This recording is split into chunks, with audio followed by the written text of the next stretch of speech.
Hello, fourth graders. I'm glad you're here. Today we are going to continue our new fourth grade read aloud, Where the Mountain Meets the Moon. So last week I read to you chapters 1 and 2, and today we're going to kick off with chapter 3. Okay? You can see that picture at the top. There's some unique artwork throughout. So I'm going to jump in. Enjoy. But the goldfish was real, and when her parents returned from the fields for dinner, they were not happy to learn that Minley had spent her money on it. "How could you spend your money on that?" Ma said, slapping the rice bowls on the table. "On something so useless, and we will have to feed it. There is barely enough rice for us as is." "I will share my rice with it," Minley said quickly. "The goldfish man said that it will bring fortune to our house." "Fortune," Ma said. "You spent half the money in our house." "Now, wife," Boss said, sitting quietly. "It was Minley's money. It was hers to do with as she wished. Money must be used sometime. What use is money in a bowl?" "It is more useful than a goldfish in a bowl," her mother said shortly. "Who knows?" Boss said. "Maybe it will bring fortune to our house." "Another impossible dream," Ma said, looking at the plain rice in her bowl with bitterness. "It will take more than a goldfish to bring fortune to our house." "Like what?" Minley asked. "What do we need to bring fortune here?" "Ah," Boss said, "that is a question you will have to ask the Old Man of the Moon." "The Old Man of the Moon again," Minley said as she looked at her father. "Ba, you said you would tell me the Old Man of the Moon story again today." "More stories," Ma said, and her chopstick struck the inside of her empty rice bowl resentfully. "Haven't we had enough of those?" "Now, wife," Boss said again, "stories cost us nothing, and gain us nothing as well," Ma said. There was a stony silence as Ba looked sadly into his rice bowl. Minley tugged at his sleeve. "Please, Ba?" she asked. Ma shook her head and sighed, but said nothing. So Ba began. And I just want to pause. You can tell when they're going into a story in the book because do you see how they break it up? So here is where the story of the Old Man and the Moon begins. Once there was a magistrate who was quite powerful and proud. He was so proud that he demanded constant respect from his people. Whenever he made a trip out of the city, no matter what time of day or night, people were to leave their homes, get on their knees, and make deep bows as he passed, or else face the brutal punishment of his soldiers. The magistrate was fierce in his anger as well as his pride. It is even said that he expected the monkeys to come down from the trees to bow to him. The magistrate was harsh with his subordinates, ruthless to his enemies, and pitiless to his people. All feared his wrath, and when he roared his orders, the people trembled. Behind his back, they called him Magistrate Tiger. Magistrate Tiger's most coveted wish was to be of royal blood. His every decision was crafted for that purpose. Every manipulation was part of a strategy to achieve acceptance into the imperial family. As soon as his son was born, he began to make trips and inquiries to gain influence in hopes that he could marry his son to a member of the imperial family. One night, as the magistrate traveled through the mountains, again on a trip to gain favor for his son's future marriage, he saw an old man sitting alone in the moonlight. The old man ignored the passing horses and carriages, the silk brocade and the government seal, and simply continued reading a large book in his lap, placidly fingering a bag of red string beside him. The old man's indifference infuriated Magistrate Tiger, and he ordered the carriage to stop. However, even the halting noises did not make the old man look up. Finally, Magistrate Tiger exited his carriage and went to the old man, who was still engrossed in his book. "Do you not bow to your magistrate?" he roared. The old man continued to read. "What are you reading that is so important?" the magistrate demanded. and looked at the pages of the book. It was full of scribbles and scrawls that were not of any language the magistrate knew of. "Why, it's just nonsense written in there." "Nonsense?" the old man said, finally looking up. "You fool, this is the Book of Fortune. It holds all the knowledge of the world, the past, the present, and future." The magistrate looked again at the marks on the page.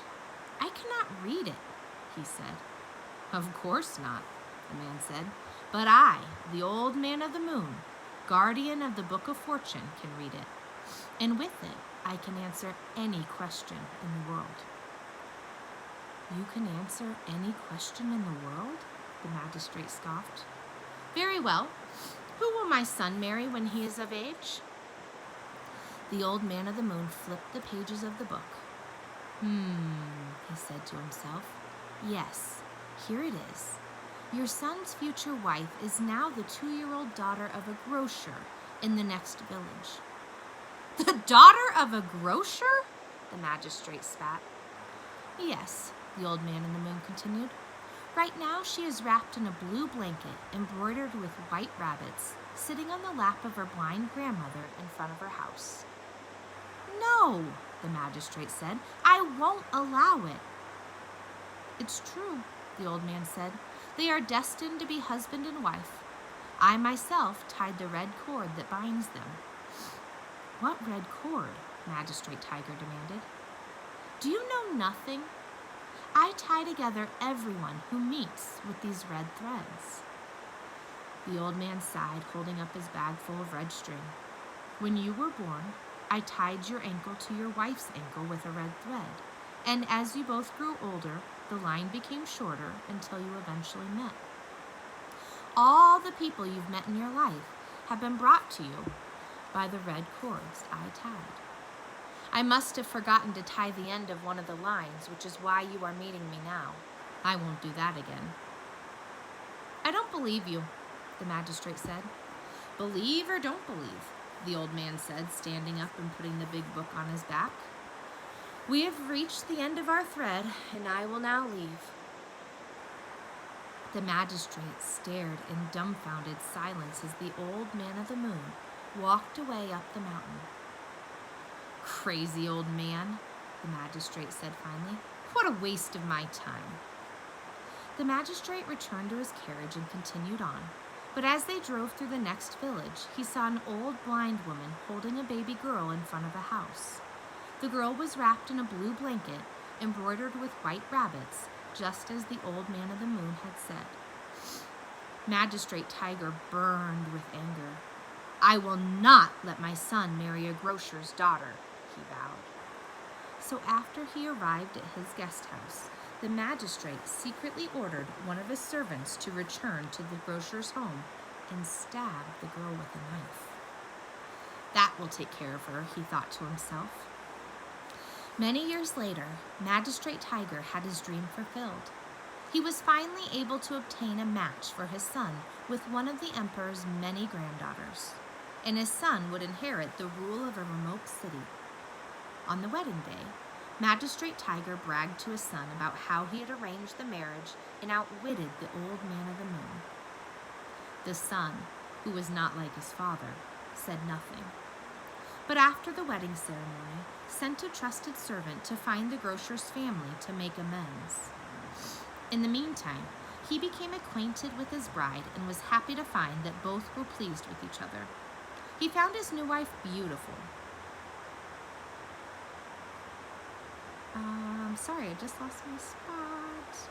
He found his new wife beautiful, the only oddity about her being that she always wore a delicate flower on her forehead. "Dear wife," he said, "why do you always wear that flower? Even to sleep, you never remove it." "It's to hide my scar," she said, touching her forehead in embarrassment.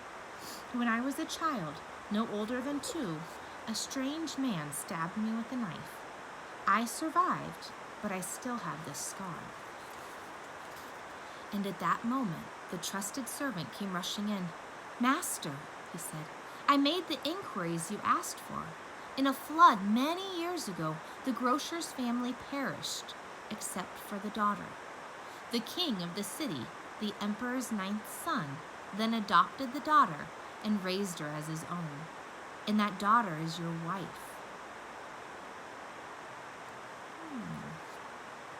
You can see here's the symbol indicating to us that that is the end of that story. So just to pause there a minute, what are you thinking about the story? What does that really mean? So the old man of the moon was right, Minley said. Of course he was, Ba replied. The old man of the moon knows everything and can answer any question you ask. I should ask him to bring fortune to our house, Minley said. He would know. I'll ask him. Where do I find him? They say he lives at the top of Never-Ending Mountain, Ba said, but no one I have ever spoken to knows where that is. Maybe we can find out, Minley said. Oh, Minley, Ma said impatiently, bringing fortune to our house, making fruitless mountain bloom. You're always wishing to do impossible things. Stop believing stories and stop wasting your time. Stories are not a waste of time, Ba said. Stories, Ma said, slapping her hand against the table, making the water in the fishbowl sway as she stood up and left the table, are what wasted money on this goldfish. Minley stared down at her rice bowl. The few white grains left sat like precious pearls at the top of her bowl. Ba patted her arm. Eat all your rice, daughter, he said, and with his shaking hand, he scooped the last of his own rice to feed the fish. And that is the end of chapter 3. I don't know about you 4th graders, but I have a lot going through my mind through my metacognition. A few things that are sticking with me are the characters. So when we think of Ma, how would you describe her? What characteristics does she possess? Why do you think she acts the way she does? And then I don't know about you, but I feel like Pa just, that last line, he scooped the last of his own rice to feed the fish. What does that tell you about Ba? I look forward to seeing you next time. Keep up the great work.